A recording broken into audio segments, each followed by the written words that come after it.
कृष्ण कृष्ण कृष्ण श्री कृष्ण। আমার যে কটা পালা জানা আছে আমি এখানে বলছি, গৌরলীলা সমাপ্ত করে আমি রামায়ণে যাব। রাবণ বধ, লক্ষণ শক্তিশাল। রাবণ বধ কথাটা সম্পূর্ণ মিথ্যা, অর্থাৎ রাবণ উদ্ধার। সারা জীবন ঘুরে পাপকর্ম করেছে, শ্রীরামচন্দ্রের চরণে পদার্পণ করে তার চরণ ধরে নিয়ে তিনি বৈকুণ্ঠে গমন করেছেন। এটা হচ্ছে রাবণ উদ্ধার। লক্ষণ শক্তিশাল, অশ্বমেধ যজ্ঞ, পিতাপুত্রের যুদ্ধ, লবকুশ। তবে আপনারা সকলে একত্রিত হয়ে যে পালাটা করতে পারবেন, আমি সে পালাটা এখানে করার জন্য চেষ্টা করব। আমার এখানের কথা এখানে রইল। বৃন্দাবন নিলে আমি সমাপ্ত করব। রাম পিতৃসত্য রক্ষার জন্য ধীরে ধীরে পঞ্চবটী বনের দিকে রওনা হচ্ছে। একটু করে বাজাও।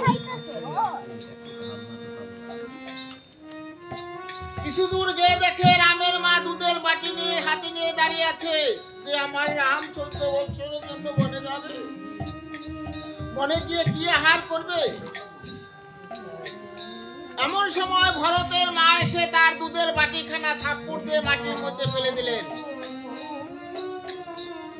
রামের মাকে যে ধুলাই গড়াগড়ি যাচ্ছে। রামের মাকে বলছে, মা তুমি কেঁদো না, আমি আবার যদি পৃথিবীতে আসি তোমাকে এসে আমি মা বলে ডাকবো। ভরতের মা বললো, তুমি তাকে মা বলে ডাকবে, তবে তুমি আমার পেটে জন্মগ্রহণ করবে না। তদুত্তরে রাম বললো, হ্যাঁ আমি তোমার পেটে জন্মগ্রহণ করবো, কিন্তু তোমাকে আমি মা বলে ডাকবো না। এই প্রতিশ্রুতির কারণে দাপর লীলায় এসে জন্ম নিলেন দৈবকীর ঘরে। মা বললেন যে উনি যশোদারে। তবে ভগবানের উদ্দেশ্যে যে দুধ এনেছে বাটির মধ্যে, দুধখানা যখন নাকি মাটির মধ্যে পড়ে গিয়েছে, সেটা তো বাবা ব্যথায় যাবে না। বলছে, মা এই যে দুধ, এই দুধের থেকে মাটি থেকে একটা মাটি সরা তৈরি হবে, মালসা যাকে বলে। আগত দাপর যুগে রাধা গোবিন্দের পূজা হলে তার চরণ পাশে এই মালসা দেয়। প্রত্যেক যুগে দেয় না বাবা? এই মালসায় আরো ভোগ হবে। সেই প্রসাদ যদি ভক্তির সহিত কেউ পান করে, যে যে বাসনায় করে পান করে থাক, তার সেই বাসনায়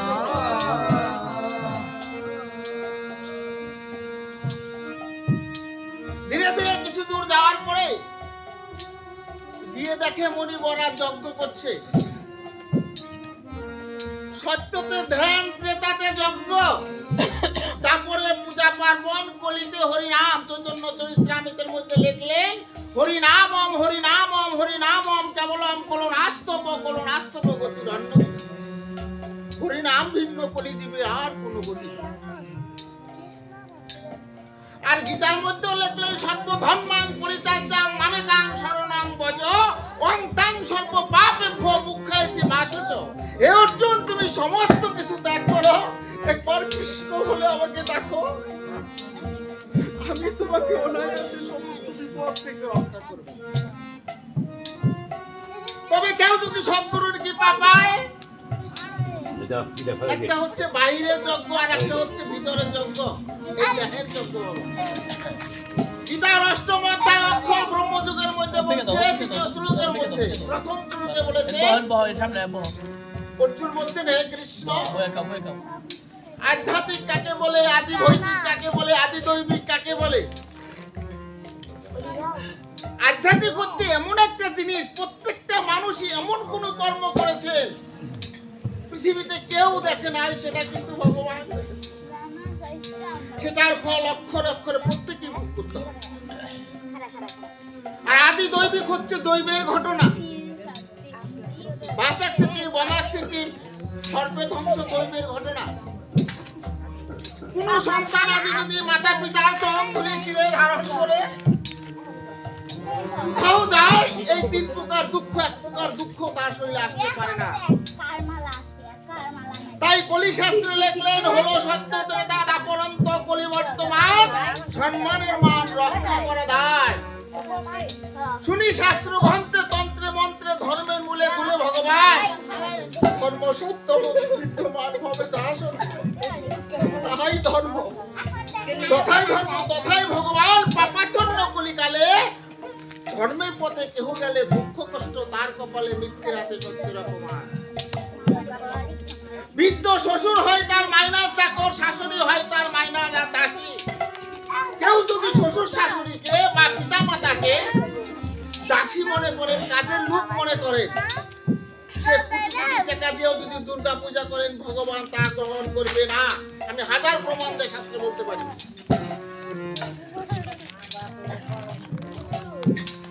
মাতা গুরু, পিতা গুরু, গুরু জ্যেষ্ঠ ভাই, তাহার চেয়ে অধিক ভজনে। তাই ত্রেতা যুগে যজ্ঞ করছে মণিবরা, এরকম মণিবরা বসে যজ্ঞ করছে। মণিবরা কার যজ্ঞ করবে সিদ্ধান্ত করতে পারতেছে না। এ বলতেছে আমরা ব্রহ্মার যজ্ঞ করি, ব্রহ্মাই বড়। এ বলতেছে আমরা শিবের যজ্ঞ করি, এই জগতে শিবই বড়। এ বলতেছে আমরা বিষ্ণুর যজ্ঞ করি, বিষ্ণুই বড়। আর তিনজন তর্ক বিতর্ক হচ্ছে কার যজ্ঞ ওরা করবে। এমন সময় ভৃগুমুনি, ব্রহ্মার পুত্র ভৃগুমুনি ধীরে ধীরে এসে বলছেন, পিতা তোমাকে এত বিচলিত মনে হচ্ছে কেন? বলছে বাবা আমরা সিদ্ধান্ত করতে পারছি না এ জগতে বড় কে, আমরা কার যজ্ঞটা করবো। ভৃগুমুনি বলছে পিতা প্রণাম হই তব চরণে, আমাকে একটু আশীর্বাদ করুন। আমি সর্বত্র ভ্রমণ করে এসে আমি বলে দেবো এ জগতে কে বড়, তোমরা তার যজ্ঞটাই করো। তাই পিতাকে প্রণাম করে ধীরে ধীরে ভৃগুমুনি রওনা হলে। ভৃগুমুনি গাতে গাতে সেই শিবের কাছে গেছেন। শিব বসে আছে পার্বতীকে নিয়ে। বলছে ভৃগুমুনি তুমি ব্রহ্মা একজন বৈষ্ণব মানুষ, তীর্থ পর্যটন করো, সাধুগুরু বৈষ্ণবের চরণ ধরি শিরে ধারণ করো, তুমি আসো আমি একটু আলিঙ্গন দেই, সাধুর স্পর্শ করে রাখি, ধরো সহজ হয়। ভৃগুমুনি বলছে না না, আমি তোমার কাছে যাব না, কারণ তুমি শ্মশানে মশানে থাকো, শ্মশানের ভস্য তোমার অঙ্গে আছে, তোমার বৈষ্ণবের লক্ষণ, কিন্তু আমি তোমার সাথে যাব না। শিব ঠাকুর কি করেন, ত্রিশূলখানা নিয়ে তাকে মারার জন্য প্রস্তুত হলেন। যখন মরণের ভয়ে তিনি দৌড়ে পালাচ্ছেন, দৌড়াতে দৌড়াতে তিনি সেই বৈকুণ্ঠে চলে গেছেন যেখানে লক্ষ্মী নারায়ণ আছে। লক্ষ্মীর নারায়ণের পদসেবা করছেন লক্ষ্মী। ধীরে ধীরে গিয়েই করছে নাকি নারায়ণকে একখানা পদাঘাত করেছে। নারায়ণ বলছে হে বৈষ্ণব, এ জগতে আমার কাছে ধন চাই, টাকা চাই, অর্থ চাই, বাড়ি চাই, গাড়ি চাই, কিন্তু কেউ আমাকে একটু চরণ ধরে দিতে চায় না। তুমি আমাকে একখানা পদাঘাত করেছো, তুমি আর একখানা পদাঘাত আমাকে করো, আমায় দাও দাও বৈষ্ণবে চরণে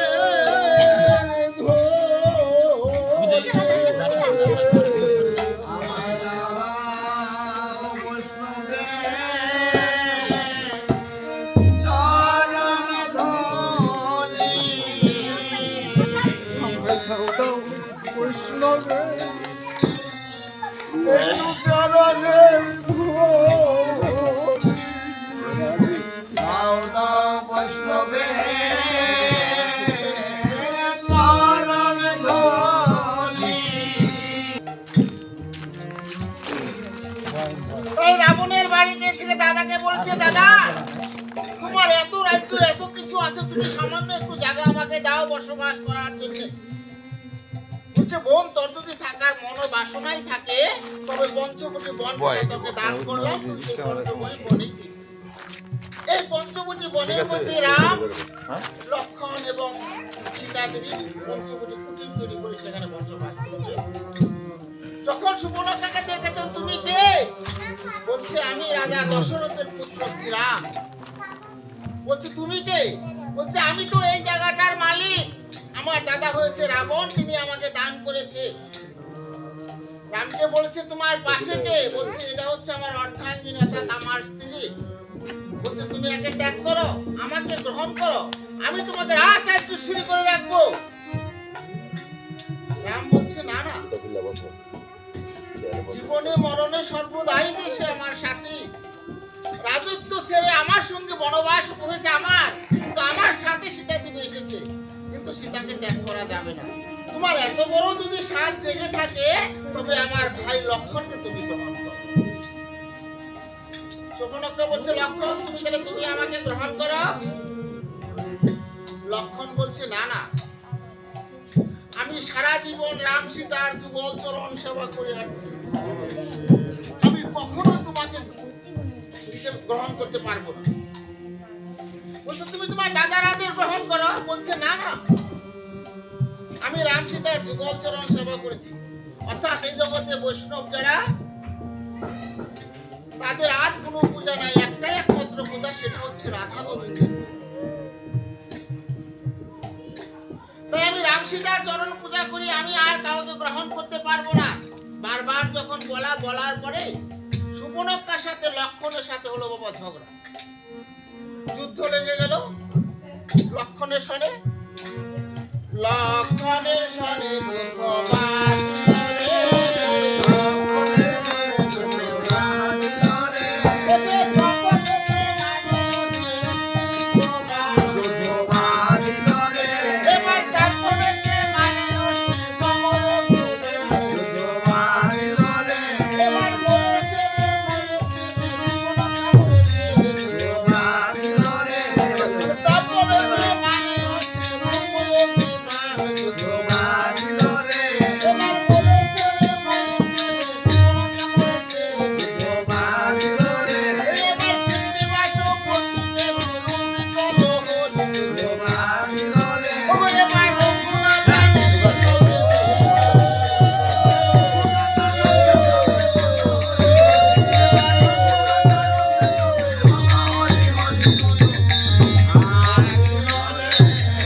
যুদ্ধ হওয়ার পর লক্ষণ ঠাকুর তার নাক এবং চুল কেটে দিলেন। নাক চুল কেটে দেওয়ার পরে শূর্পণখা ধীরে ধীরে রাবণকে দাদাকে বলেছে, দাদা তুমি আমাকে একখানা বন দান করেছিলে, সেই বনের মধ্যে এমন সুন্দর সুপুরুষ দুজন লোক এসেছে, তারা জোর করে আমাকে বিবাহ করতে চেয়েছে। বলছে আমি স্বর্গ মধ্য পাতাল জয় করেছি, 10,000 বছর ঊর্ধ্বপদে ধ্যান করে ব্রহ্মার কাছে এনে ব্রহ্মবর লাভ করেছি, চতুর্দিকে আগুন জ্বালায় 10,000 বছর সাধনা করেছি, তারপর ব্রহ্মাকে এনেছি, বর লাভ করেছি। আর আমার বোনেকে নাকে চুনকালি দিবে কে এসে?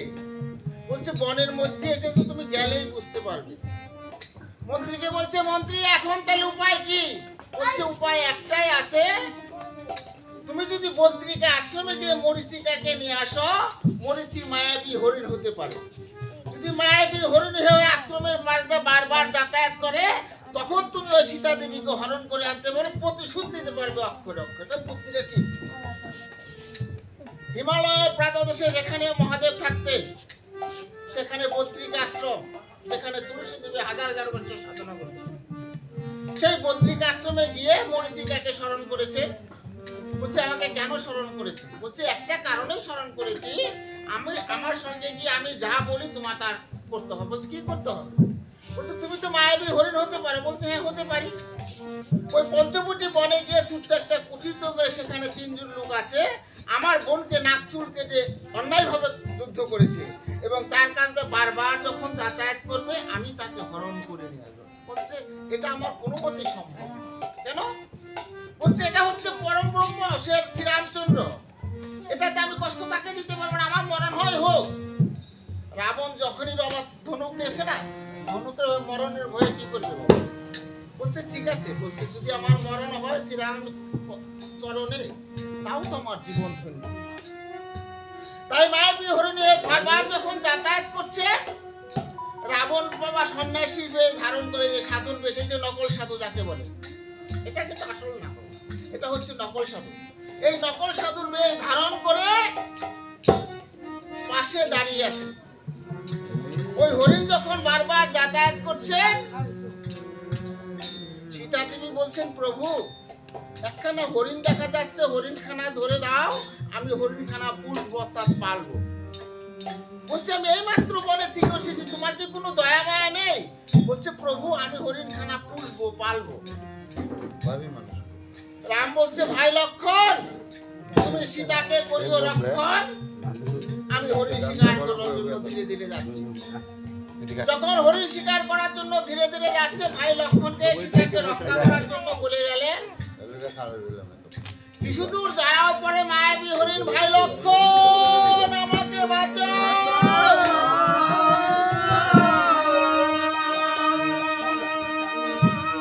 ভাই লক্ষণ লক্ষণ বলে যখন চিৎকার করেছে, সীতা দেবী বলেছে, ভাই লক্ষণ তোমার দাদা না জানি কোন বিপদে পড়েছে। লক্ষণ লক্ষণ বলে চিৎকার করছে। লক্ষণ বলছে, মা আমি তোমাকে মাতৃকাকে সেবা করি, আমার দাদা কখনোই বিপদে পড়তে পারে না। আমার দাদা যদি কখনো বিপদে পড়ে, রামানুজ লক্ষণের প্রাণ অবশ্যই কেঁদে উঠবে। এই জাগতিক জগতে বাবা কারো সন্তান আছে বা কোনো কিছু যদি কেউ পরলোক বা কোনো বিপদ হয়, প্রাণে কিন্তু বাবা অবশ্যই সারা। আবারও যখন সেই মায়াবী রাক্ষস ভাই লক্ষণ আমাকে বাঁচাও বলে চিৎকার করছে, সীতা দেবী লক্ষণকে বলছে, লক্ষণ ভরত নিয়েছে রাজ্য, তুমি নিবা নারী, তোমার বুদ্ধি কত ভারী। লক্ষণ চরণে পড়ে প্রণাম করেছে, মা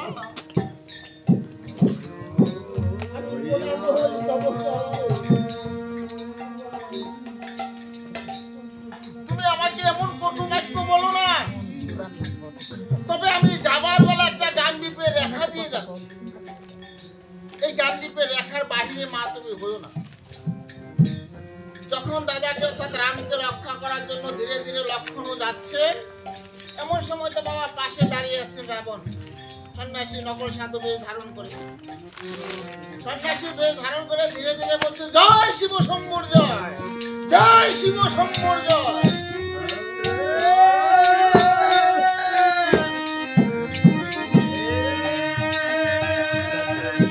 সীতা দেবী মনে মনে ভাবছে, বাবা এটা তো সাধু, এটা তো আর রাক্ষস নয়।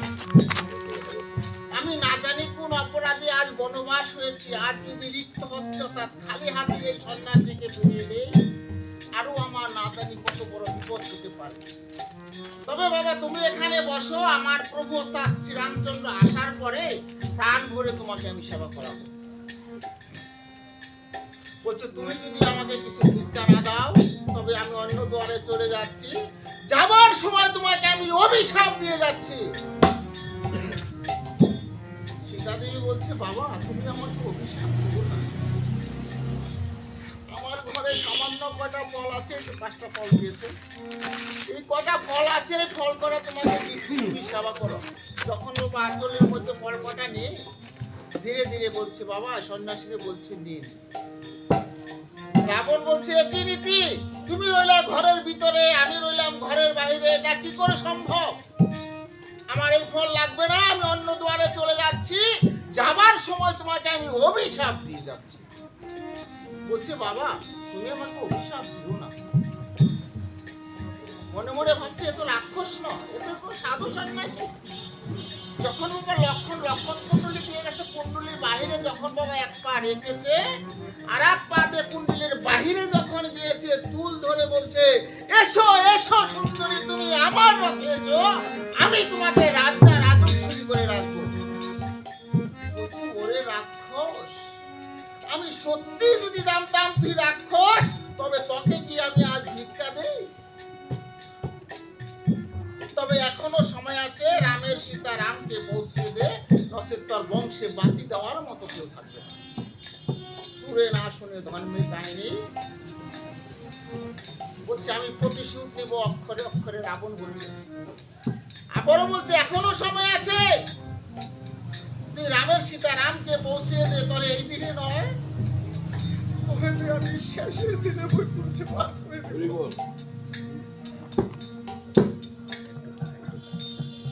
রাবণ শুনছে না। সীতা দেবী নয়ন জল ছেড়ে বনবাসী বনদেবতাকে বলছে, হে বনবাসী বনদেবতা, তোমরা যদি কেউ থেকে থাকো, আমাকে এই বিপদ থেকে রক্ষা করো। বিপদের সময় যে পাশে দাঁড়ায়, সেই হচ্ছে প্রকৃত বন্ধু। একথা শোনার পরে জটায়ু পাখি ধীরে ধীরে বলছে, মা ভয় নেই, ভয় নেই, আমি এসেছি। রাবণ বলছে, এই পাখিতে নাকি রক্ষা করবে? ভয় নেই, ভয় নেই বলছে। জটায়ু পাখি বলছে, আমি যদি বৃদ্ধ না হতাম তোর নারী বুড়ি এখনই পান করতাম। বলছি, এত বড় সাহস? বলছে, হ্যাঁ এত বড় সাহস। তো তোমার যদি সাহস থাকে তবে তুমি আমার সঙ্গে যুদ্ধ করো।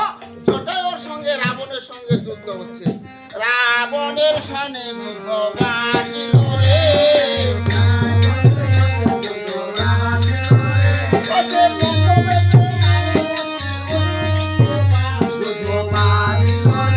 এবার মরেছে রে, মরেছে রে, রাবণ মরেছে। এবার রাবণ মরে নাই রে, এবারও মরে নাই। এবার বসো মাথা পেয়ে আছি বসানের বরে। এবার তারপরে যে মানে এবার মরেছে রে, মরেছে রে, জটায়ু মরেছে। এবার তারপরে যে মানে এবার মরেছে রে, মরেছে রে, জটায়ু মরেছে।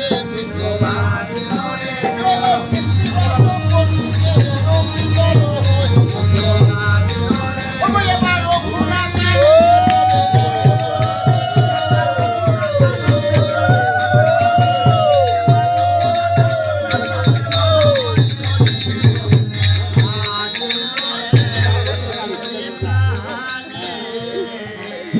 জটায়ুর সঙ্গে রাবণের সঙ্গে যুদ্ধ হলো।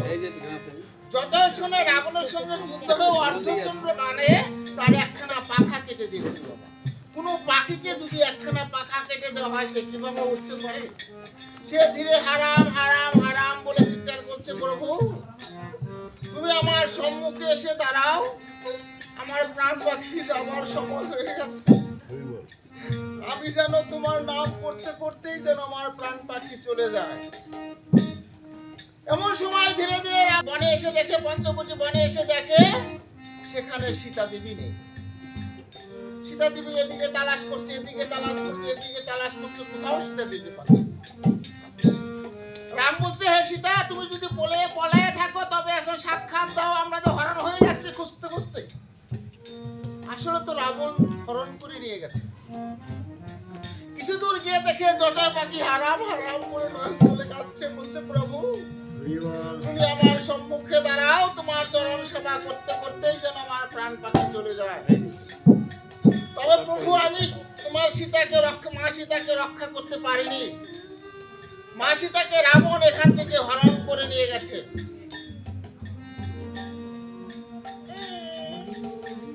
রাম বলছেন, ভাই লক্ষণ এখন উপায় কি? সীতাকে যেহেতু হরণ করে নিয়ে গেছে, সীতাকে নিয়ে অশোক বনে রেখেছে। তার ভাই বিভীষণ জিজ্ঞাসা করছে, দাদা আমি শুনেছি তুমি নাকি একটা নারী হরণ করে এনেছো, কথাটা কি সত্যি? বলছে, হ্যাঁ একটি নারী হরণ করে এনেছি, কথাটা সত্যি। তবে আমার বোনের নাক চুল কেটেছে, তোর কি বোন নয়? আমি প্রতিশোধ নেওয়ার জন্য, অক্ষরে অক্ষরে প্রতিশোধ নেওয়ার জন্য আমি নিয়ে এসেছি। বিভীষণ বলছে, দাদা এখনো সময় আছে, রামের সীতা রামকে ফিরিয়ে দাও। নচেৎ কিন্তু জানো না একজন সতী মায়ের গায়ে হস্তক্ষেপ করলে কত বড় ক্ষতি হয়। তোমার বংশে কিন্তু বাকি দেওয়ার মতো কেউ থাকবে না। বলছে, দূর হয়ে যাও এখান থেকে। আবারও দাদাকে প্রণাম করে বলছে, দাদা প্রণাম হই তব চরণে, তুমি রামের সীতা রামকে ফিরিয়ে দাও। বিভীষণকে রাবণ কি করলেন? একখানা পদাঘাত করলেন। পদাঘাত করার পরে দাদাকে প্রণাম করে বলছে, দাদা আর হয়তো দাদা বলার মতো সময় আমি পাবো না, তবে আমি চলে যাচ্ছি, আর দাদা বলার মতো সময় আমি পাবো না। বিভীষণ ধীরে ধীরে গেতে গেতে সেই পঞ্চবটী বনের দিকে যাচ্ছে। এদিকে রাম লক্ষণ অচেতন হয়ে কান্না করছে যে কিভাবে সীতাকে উদ্ধার করা যায়। এমন সময় দেখে যে ওদিকে একজন লোক আসছে, অর্থাৎ বিভীষণ আসছে। বিভীষণ যখন কাছে আসছে জিজ্ঞাসা করছে, তুমি কে? বলছে, আমি রাবণের ভাই বিভীষণ। হনুমান অমনি একটা লাফ পেয়েছে। বলছে তুমি লাভ দিলে কেন? বলছে এবার সুযোগ হয়েছে, এবার মারবো ওকে, পরে মারবো আর দাদাকে। বলছে না না, যেহেতু দাদাকে ছেড়ে আমাদের কাছে এসেছে, অবশ্যই আমাদের বন্ধুত্বের কারণে এসেছে। তাই রামের সঙ্গে বিভীষণের সাথে বন্ধুত্ব করলেন, জিজ্ঞাসা করলেন সীতা দেবী কি অবস্থায় আছে। মণ্ডলী, আমার একটা ইউটিউব আছে অবধূত নিতাই রঞ্জিত নামে, যদি কেউ সার্চ দেন তাতে হরিনাম শুনতে পারবেন, নাম কীর্তন শুনতে পারবেন, রামায়ণ শুনতে পারবেন, নিজের লেখা অধিবাস কিন্তু শুনতে পাবেন, এবং নিজের লেখা বিচ্ছেদ গান শুনতে পাবেন, এগুলো অনেক গানে শুনতে পাবেন। তবে আমি প্রতি শুক্রবারে একটা করে পর্ব ছাড়ি, আপনারা দয়া করে অবশ্যই আপনারা একটু ইউটিউবে গিয়ে সার্চ করবেন এবং কমেন্ট করবেন। এই বলে আমি আমার নিজের একটা গান লেখা গাচ্ছি। আমি এই পর্যন্ত গান লিখছি 110খানা। তো বিভিন্ন জায়গায় অনেকখানে আমার গান শুনতে পাই গেলে পরে দিকে ফার্স্ট গেছে দেখি আমার লেখা গান গাচ্ছে। তবে কিছু গান যদি জগতে রেখে যেতে পারি তবে আমি তো চলেই যাব, তবে হয়তো গানগুলো আমার এখানে থাকবে। তবে আমার এই গানখানা আমি যার কাছ থেকে নাম কীর্তন শিখেছি ভারতবর্ষে, তার নাম চিত্ত সাধু। 3 বছর তার সাথে নাম কীর্তন করেছি। উনি এমনই একজন সাধু, আমি করোনার আগে গেছি নাম কীর্তন আসরে, উনি হরেটে যখন টান দিচ্ছে ওর সাথে তার প্রাণ পাখি গেছে। তবে আমার উস্তাদ যখন গান গাইতে গাইতে প্রাণ পাখি তার চলে গেছে, আমার প্রাণ পাখি যেদিন চলে যায় এমনি যেন সাধুর সঙ্গে হা কৃষ্ণ গোবিন্দ বলতে বলতে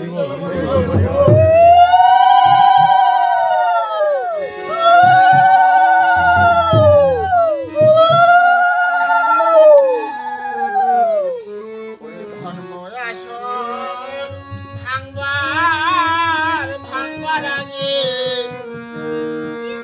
আমি গাইব শেষে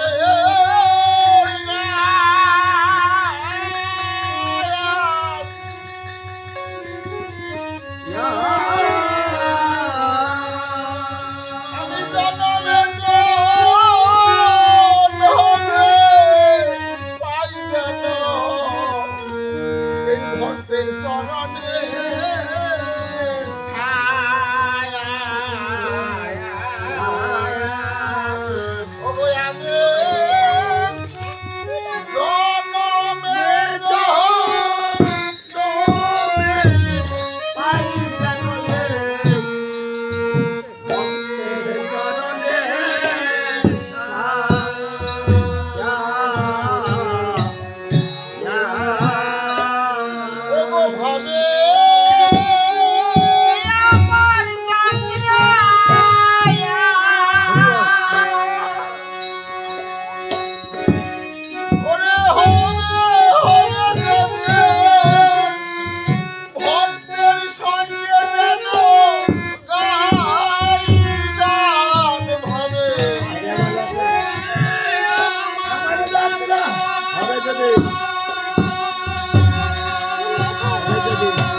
কৃষ্ণ ভক্ত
আমি ভালো মানুষের সঙ্গে আবার লাইলাম কেমন হারাইলাম আমি তো এমন মানুষ আর পাবো না রে আমি আর পাবো না আমি আর পাবো না রে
আমার সৎসঙ্গ করতে দিল না রে।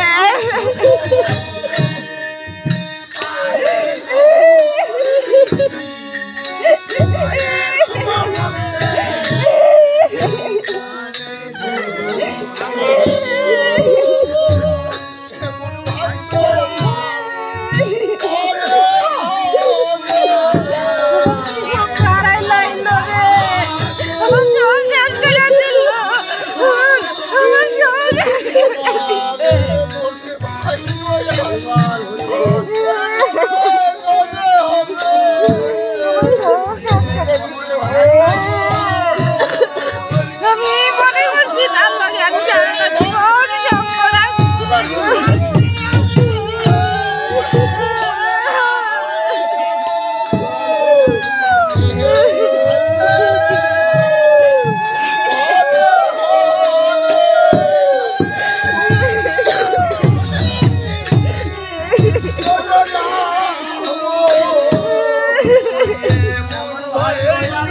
আমি কি অপরাধ করছি আমি, একবারের মতন আমার সব শেষ করে দিলে।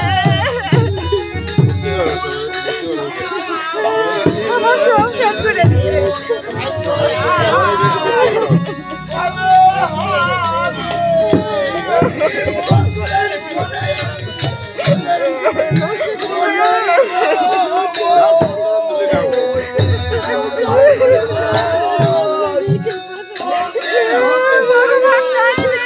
আমার লেগে ভগবান নাই, আমার লেগে ভগবান নাই, ভগবান নাই, আমার নাই, আমার লেগে নাই কেউ, আমার সব শেষ।